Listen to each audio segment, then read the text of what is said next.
नमस्कार, स्वागत है आपका खबरें इंडिया के यूपी चुनाव विशेष कार्यक्रम टॉक टेल्स में। प्रदेश 2022 विधानसभा चुनाव की सियासी पिच तैयार हो चुकी है। सभी राजनीतिक पार्टियों के नेता अपनी सियासी पारी खेलने के लिए तैयार हैं। इसी के मद्देनजर देखिए प्रयागराज की फाफामाऊ सीट से सिटिंग विधायक विक्रमजीत मौर्य से विशेष बातचीत अभय कुमार जी के साथ। सबसे पहले तो मेरा सवाल यही है कि आपने छात्र राजनीति से अपना सफ़र शुरू किया और एक लंबा राजनीतिक संघर्ष रहा है आपका। तमाम राजनीतिक पार्टियों में आपने काम किया और मंत्री भी रहे। क्या कुछ चुनौतियां रहीं इस दौरान आपके राजनीतिक सफ़र में? देखिए, शुरुआत से तो जब मैं 91 में फर्स्ट टाइम विधायक बना था प्रतापपुर क्षेत्र से, तो अब की राजनीति में आज की राजनीति में बहुत अंतर हो गया है। तब साधन उतने नहीं होते थे, बहुत सी दिक्कतों का सामना करना पड़ता था। इवन हम लोग तो एक साधारण जीप पे केवल चुनाव प्रचार किया करते थे। आज तो चुनाव में लग्जरी गाड़ियाँ लोग अब तो वोटर मांगने लगे हैं कि भाई इसी से हम प्रचार करने निकलेंगे।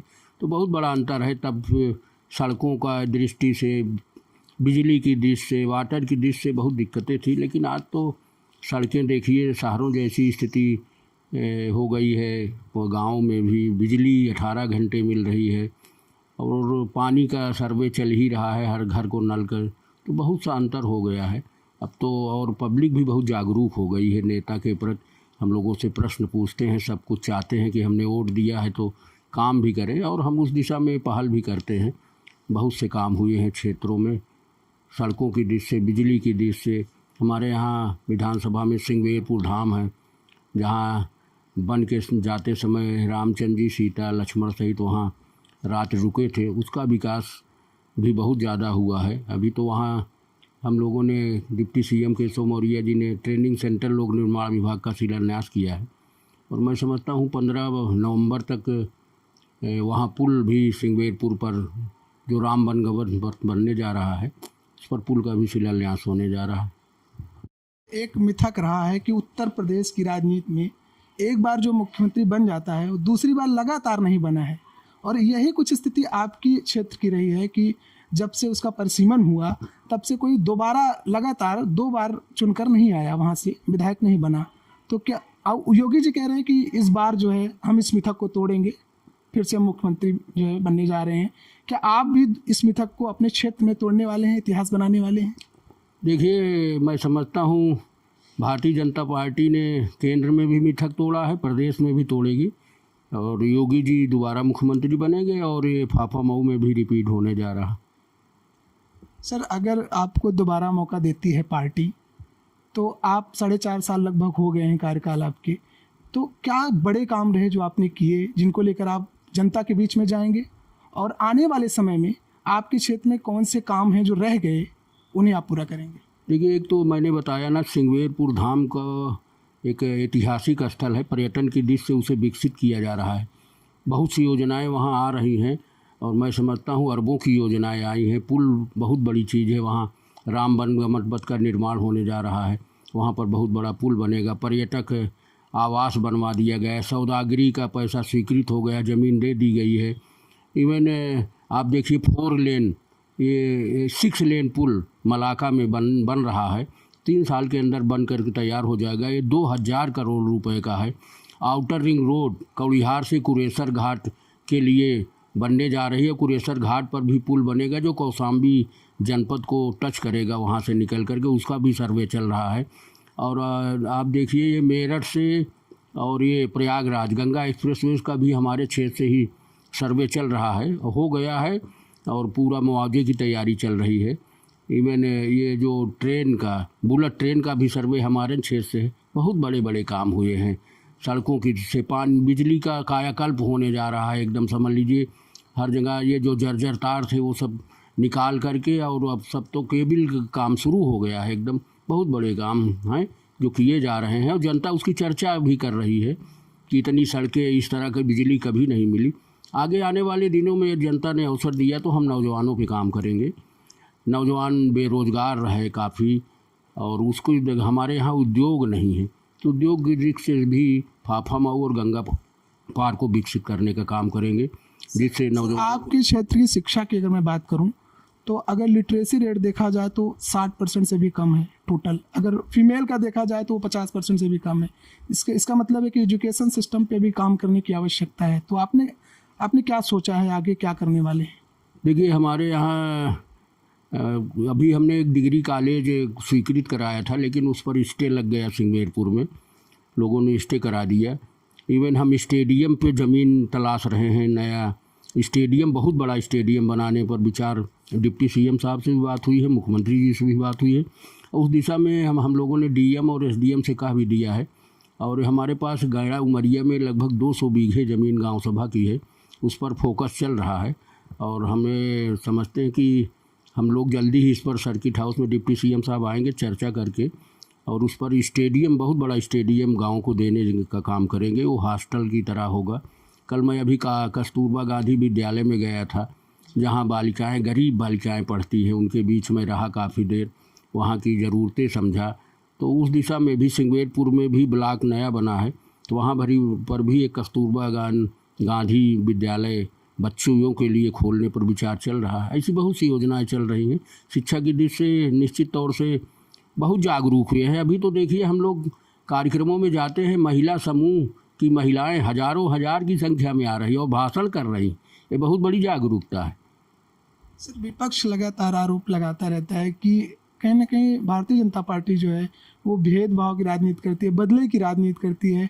आपके ही शहर में तमाम आरोप लगे हैं कि केवल विपक्ष के नेताओं के घरों पर बुलडोजर चलवाए गए। तो इसको आप किस रूप में देखते हैं? देखिए, जो विकास की योजनाएं हैं वो जातिगत आधार पर तो दी नहीं जा रही। खाद्यान्न सबको मिल रहा है, और ये कार्ड बने हैं, हेल्थ कार्ड सबको मिले हैं। हिंदू मुसलमान नहीं देखा जा रहा है। सड़कें बन रही हैं, सब चल रहे हैं, बिजली सबको दी जा रही है। तो ये कहना गलत है।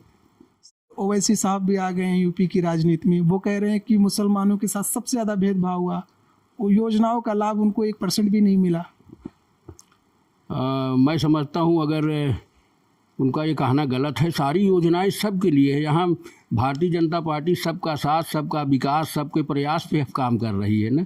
तो कहीं कहीं भेदभाव तो होता नहीं। हम लोग भी गांव में जा रहे हैं, कहीं कोई नहीं, हम तो बहस करने को तैयार हैं। कोई बैठ जाए तो कहाँ से भेदभाव है, बताएं तो ना। सर, ये बताइए कि पैंडेमिक में आपने अपने परिवार वालों को भी खोया और बहुत दुखद रहा, क्योंकि बहुत यहाँ पे समस्याएं रहीं, चाहे वो ऑक्सीजन को लेकर हो।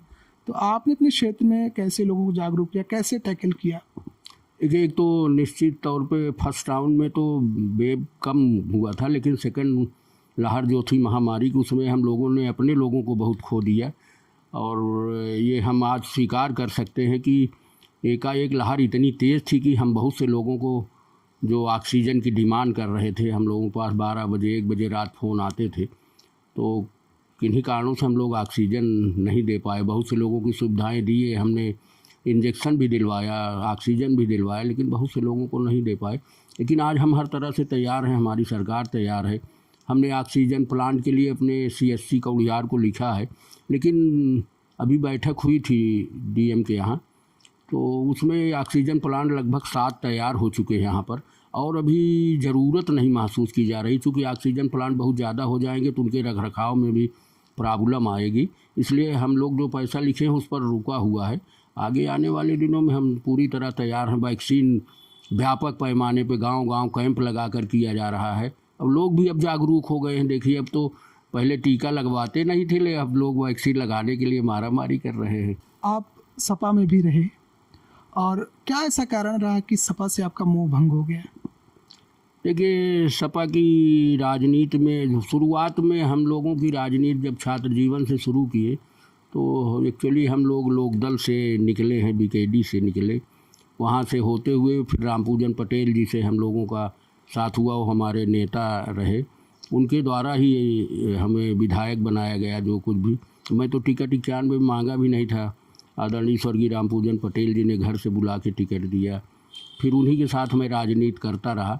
लेकिन बीच में मुलायम सिंह जी के साथ हम लोगों ने सोचा था कि जो राजनीति की शुरुआत है, एक अच्छे नेता हैं, किसान नेता हैं, सबको लेके चलेंगे। लेकिन हमने उनके साथ राजनीति करने की कोशिश किया, बहुत दिनों तक साथ भी रहे। लेकिन जो हम लोगों की अपेक्षाएं थी कि सबका साथ लेके चलेंगे, सबका विकास करेंगे, वो संभव नहीं हो पाया। वो केवल अपना मुसलमान के चक्कर में पड़े रहे और मेरी समझ से अपराधियों को भी काफ़ी कुछ बढ़ावा दिया। इससे हम लोगों को मन में भाव आया तो हम लोगों ने भारतीय जनता पार्टी में शामिल होने का काम किया। सर, आज की राजनीति में एक तरीके से देखा जाता है कि लोग पर्सनल अटैक कर रहे हैं, जीरो सम गेम की राजनीति कर रहे हैं, मतलब राजनीति को केवल जीतने हारने तक सीमित कर दें। तो ये एक स्वस्थ लोकतंत्र और स्वच्छ राजनीति के लिए कितना सही है? देखिए, जनता बहुत जागरूक हो गई है। किसी के अटैक करने से अब काम नहीं चलने वाला है। जो जनता के बीच रहेगा, सबका सम्मान करेगा, सबको सुविधा देगा, वही राजनीति अब लोकतंत्र में कर पाएगा। सबका साथ, सबका विकास, निश्चित तौर से जनता उपेक्षा नहीं स्वीकार करेगी। जो जनता के बीच रहेगा, जनता का काम करेगा, वही नेता बनेगा। सर, सोशल मीडिया का दौर है, तो खाली समय में आप कितना समय सोशल मीडिया को दे पाते हैं? कितना एक्टिव रहते हैं? अब हमारे क्षेत्र में पत्रकार वगैरह हैं, सबके साथ हम लोगों का बैठना बैठना घरेलू संबंध भी तरह है, सबके साथ उठना बैठना रहता है और हम लोग तो जनता के बीच बने रहते हैं। उनके बीच में हमारे परिवार के लोग और हमारे वर्कर हैं, वो भी मीडिया के साथ सब लगे रहते हैं और जितना हो सकता है करते हैं। सर, फिल्में देखते हैं आप? बहुत कम, कभी समय मिला इसी कोरोना काल में, लॉकडाउन में रामायण फिल्में सब देखने का काम होता था। खाली समय नहीं मिलता। सुबह देखिए भीड़ लग जाती है, 11-12 बज जाता है, फिर शाम को 8-9 बजे रात लौटना होता है। रोज़ कार्यक्रम लगे रहते हैं। भारतीय जनता पार्टी में तो पार्टी का भी कार्यक्रम है, ज्येष्ठ जनता का भी कार्यक्रम है, उसी से नहीं फुर्सत रहती। फिर भी हम लोग प्रयास करते हैं। उत्तर प्रदेश विधानसभा चुनाव 2022 बहुत करीब है और तमाम लोग दावे कर रहे हैं, पद की बात हो रही है, जाति की बात हो रही है, विकास कहीं ना कहीं पीछे रह जा रहा है। तो क्या इस बार विकास मुद्दा होगा या पद या जाति होगा? क्योंकि अभी राजभर जी कह रहे हैं कि हम 5 मुख्यमंत्री बनाएंगे, 20 उप मुख्यमंत्री बनाएंगे, तो ये कितना हद तक सही है? देखिए, अब कौन क्या कह रहा है उसको हम कहाँ तक करेंगे, उन लोगों के अपने विचार है।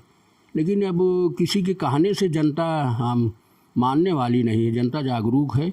जो विकास करेगा वही राज करेगा, जो जनता से जुड़ा होगा वही राज करेगा और मैं समझता हूँ भारतीय जनता पार्टी उस दिशा में काफ़ी आगे निकल चुकी है। आप हमें, हमारे दर्शकों को, अपने क्षेत्र के लोगों को तो क्या मैसेज देना चाहेंगे? हम यही कहेंगे कि हम लोग क्षेत्र में जाते हैं, देखते हैं कि बहुत से 70% समस्याएं थाने की, तहसील की, जो बिना मतलब की हैं, छोटी छोटी बातों के लिए ईगोपन करके लोग लड़ते हैं।